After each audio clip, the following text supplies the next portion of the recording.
Hi guys, good morning mga kamalods. For today's video no, mayroon po tayong luya na Hawaiian. Ito po yun no. Naninilaw na po siya mga kamalods. Bali 1 year na po ito mahigit. Pwede na po natin to harbisin para i-transplant ulit. Ayan. Malalaki na po yung kanyang mga laman.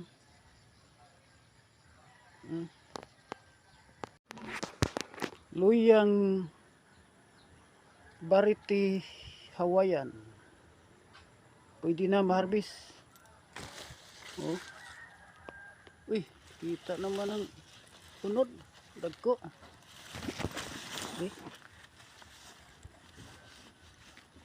Okay. Ang laki talaga ng laman to.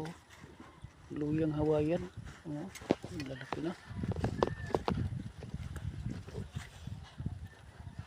Harbisin natin to mamaya.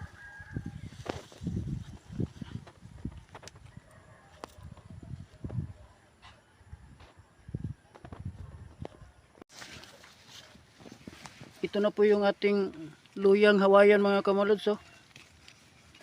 Ayan oh, laki talaga ng laman niya. Oh. Isang piraso lang po ito nung nabili natin. Ayan, laki na. Oh. Harbisin na po natin ito para ita-transplant po natin ito. Ayun.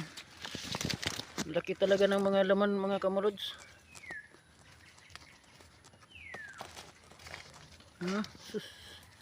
Pwede na harbisin ito mga kamalods. Laki na talaga, wala na. Naninilaw na yung kanyang mga dahon. Thank you for watching. Update lang po tayo ulit sa pag-harvest natin na to mamaya.